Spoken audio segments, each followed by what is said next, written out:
This video is sponsored by MasterClass.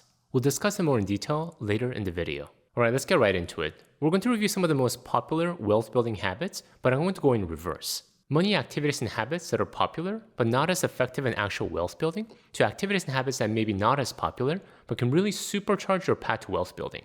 And in rank number 10 on our list of wealth-building habits is travel hacking. This one is quite popular, especially with a lot of travel hackers, but I would say fun, but not so effective in truly building wealth. Now, don't get me wrong, I love travel hacking and a good credit card sign-up bonus as much as the next person. Getting that free flight to Europe or that $500 cashback bonus feels amazing at the moment. The math can look really attractive too.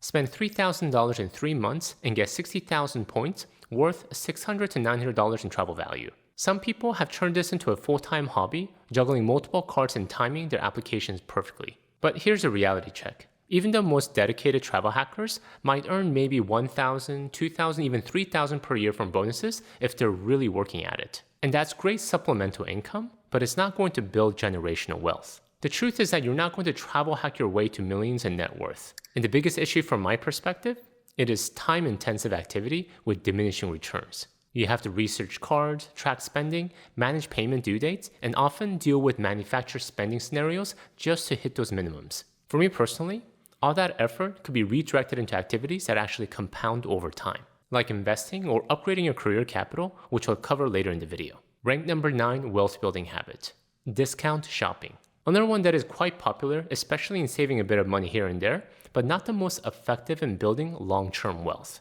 Using coupons, shopping sales, comparing prices across retailers, these are all tactics that personal finance content creators love to feature. And honestly, it's satisfying. Walking out of a store knowing you save $50 by using price matching or stacking those coupons gives you that instant gratification. But let's put this in perspective. Even a really dedicated bargain shopper might save $100 to $200 per month through careful discount shopping. That's $1,200 to $2,400 annually. Meaningful money, yes, but not life-changing wealth-building money. And that's assuming that you're someone who really commits to it. Spending hours each week finding coupons, driving to multiple stores, and hunting down the best deals. And the real problem with making discount shopping your primary wealth-building strategy is that it has a ceiling. You can only save so much on toilet paper and groceries. Plus, it often leads to what I call a savings creep, where you end up buying things you don't actually need just because they're on sale. How many people have a stockpile of items they got for free with coupons but never actually use? I mean, I sure do. Rank number 8 on wealth-building habit. In the line of shopping, buying in bulk. This is the classic Costco strategy, and one I personally love as well. Buy that 48-pack of toilet paper, the industrial-sized container of laundry detergent, and that family-sized pack of chicken breast, and watch the per-unit cost drop. It feels like you're gaming the system, right? Stock up now and save for months. And financially, the math often does work out. You might save 20 to 30% on certain items by buying in bulk. If you're strategic about it, you could save $50 to $100 off your monthly grocery bill, maybe more if you have a big family. And that's real money, potentially thousands of dollars per year in savings. But here's where buying in bulk falls short as the top wealth building strategy. It requires a significant upfront cash and storage space. If you have limited space in your house, do you want to really fill all that space up with 500 toilet paper? Additionally, bulk buying has been known to often lead to bulk waste. Studies have shown that households with large quantities of food tend to waste more, up to 30% more in some cases. That great deal on produce might end up in your compost bin if you can't eat it fast enough. But the biggest issue is that, like discount shopping, this strategy has a cap. Even if you perfectly optimize your bulk buying, you're still talking about a few $100s saved per year, while potentially sacrificing thousands in investment growth by having that money tied up in your pantry instead of the market. Yes, buying in bulk makes sense for certain non-perishable items you know you'll use. But I'll also be careful about spending so much effort towards it because there are better activities that will truly make a difference in your long-term wealth. Now, we've been talking specifically about wealth-building habits, but let me take a minute to step back and talk about habits in general, especially helping us become the best versions of ourselves. Which is why I'm excited to talk to you about today's video sponsor, MasterClass. MasterClass delivers thousands of captivating lessons from some of the world's best in business, and one of my favorites is James Clear, the author of the #1 New York Times bestseller, Atomic Habits. What I love about James's class on MasterClass is how he goes deeper into principles like the power of getting 1% better every day. It's exactly like compound interest. Small improvements that seem tiny in the moment, but become powerful over time. One practical tip from his class that transformed my productivity was placing my phone in a different room until lunchtime. Now, I've heard of this concept before, but it wasn't until I heard James talk about it via his class on MasterClass that it really hit home for me. Thus, I immediately took my phone to the other room and found myself being able to better focus on my most important task. And the beauty of MasterClass is that you can hear and learn concepts like these directly from the best in business like James Clear. When he explained how systems were more important than goals, it challenged me to reassess how I approach my process of doing things. It helped me to focus on creating sustainable systems because they're much more effective in making progress than setting arbitrary goals or some random net worth target. Bottom line, I wholeheartedly believe in investing in knowledge because knowledge is power, especially when it comes to your financial future. So check out MasterClass today. Learn from the best and turn your professional aspirations into achievements. If you use my link in the description, you'll get at least 15% off. So head over to MasterClass for the current offer. Alright, with that, let's get back to the video. Rank number 7, wealth building habit. Do it yourself. DIY maintenance. Now, I do feel learning some simple DIY maintenance skills can be really useful, especially if you own your own house. Learning to tackle basic home repairs yourself, fixing a leaky faucet, unclogging drains, patching drywalls not only can add up to quite a bit of savings over time, there's something empowering about becoming handy around the house. But here's why do-it-yourself maintenance is not highest on our wealth building list: time and opportunity cost. I personally feel that weekend you spend recaulking the shower, installing new outlets, or laying down mulch could be spent on higher value activities. Plus, there's real learning curve for some more complex maintenance activities. I'm sure we've all heard of some quick DIY fixes turning into major repair jobs because someone watched one YouTube video and thought they were ready to remodel their whole bathroom. And yes, that is my feet hanging out of the bathroom ceiling. Additionally, like other habits that we've covered so far, the savings cap out at a certain point. You can only save so much on home maintenance per year. Also, not to mention that for most renters, most of these opportunities don't even apply. Now, I firmly believe that do-it-yourself maintenance absolutely belongs in your wealth building toolkit. It's practical, it saves real money, and builds valuable skills. But I see it as a supporting player, not your main star. Rank number 6, wealth building habit. Minimizing eating out. We all have to eat to survive. Thus, food occupies for most families the second or third biggest line item in their budget. And because preparing food takes so much time and effort, most would rather eat out if they can. However, eating out is expensive, and if we're not careful, it can quickly get out of hand. A typical person might spend $15 to $20 per day on lunch and coffee. That's $300 to $400 per month, or nearly $5,000 per year just on workday meals and drinks. Thus, cooking more meals at home, packing your lunch, and making your coffee at home can flip these numbers dramatically. But for me personally, what makes this habit special is not just the money. It's one of the core habits that develop discipline and intentionality around your spending. When my wife and I were knee-deep in our student debt paydown journey, this was one of the habits we really embraced. Whereas before, I would eat out every lunch at work because that's what all my coworkers did, when I took intentional steps to pack my lunch every single day, it reinforced my desired identity to become a person who was better with money, who was good with money. And don't worry, when I got help from my daughter in preparing my lunch, I made sure she was compensated appropriately. But of course, while minimizing eating out is great, both for our wallet, health, and our mind, there is of course a cap. So let's get into some habits that can really supercharge your wealth building. Rank number 5, wealth building habit. Tracking your spending. This is where we start getting into some real wealth building habits. Tracking your spending is not sexy, but is absolutely foundational. You can't optimize what you don't measure, and most people have zero clue where their money is actually going each month. You have two main approaches here. One, doing it manually by categorizing every transaction in a spreadsheet. Or two, using an automated account aggregator like YNAB, Monarch Money, Rocket Money, or Personal Capital. For beginners, I actually recommend doing it manually for at least 3 months. Yes, it's tedious, but there's something powerful about physically entering each transaction. It forces you to confront your spending patterns in real time. Then once you've learned the fundamentals, automated tools can be fantastic for keeping tabs on everything with minimal effort. They'll automatically categorize your transactions, show spending trends, and some even send alerts when you're overspending in certain categories. And here's a key insight.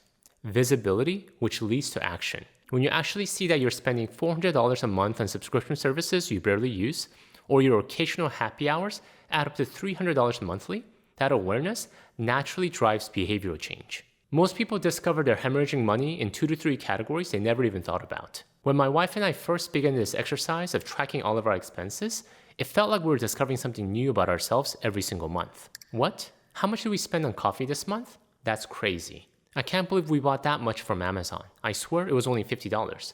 How can it be $500? What do you mean I spent that much on gas? Maybe we should look at an electric vehicle. While the in-our-face facts were hard to swallow initially, as we got more comfortable facing the truth every day, it created better awareness of our behavior and in turn, actually helped change our spending behavior. In the line of tracking, what is another key metric you want to keep an eye on?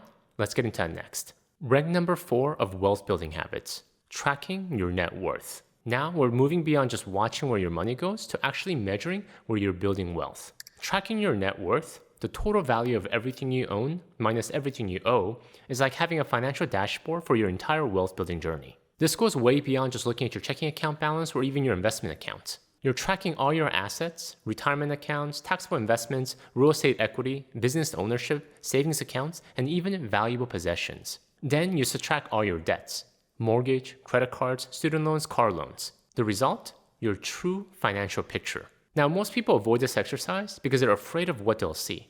But that's exactly why it's so powerful. Maybe you're afraid that you don't have much invested in the market. However, when you add up all your various accounts spread out between your previous employer's 401k, your current retirement accounts, your brokerage, you realize you have a lot more than you thought. Or it could be the opposite. You felt really good about the value of your assets until you incorporated your liabilities. Your overall net worth wasn't as high as you hoped. Regardless of the exact numbers, the reason why tracking your net worth is so important to your wealth building journey is that it keeps you focused on the big picture. You see the impact of your decisions on your overall wealth, and that keeps you motivated to keep moving forward. Now, before we continue, I got something special I'm excited to share with you.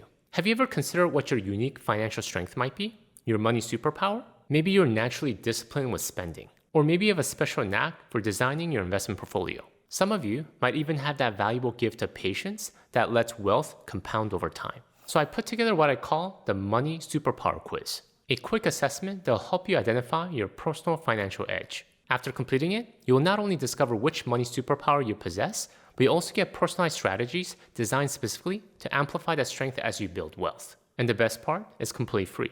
Just a small token of appreciation for tuning into my very dry and boring videos. The link is in the description below, so discover your money superpower today and learn how to best leverage it. Rank number 3, wealth building habit. Continually upgrading your career capital. Now we're getting into the heavy hitters of wealth building, and this one might be the most underrated. Constantly improving your professional skills, knowledge, and network. In today's rapidly changing work landscape, with AI transforming jobs, remote work reshaping industries, and the gig economy exploding, career capital is more crucial than ever. Career capital is essentially the valuable skills, expertise, and relationships you accumulate that make you indispensable in the marketplace. And here's the brutal truth.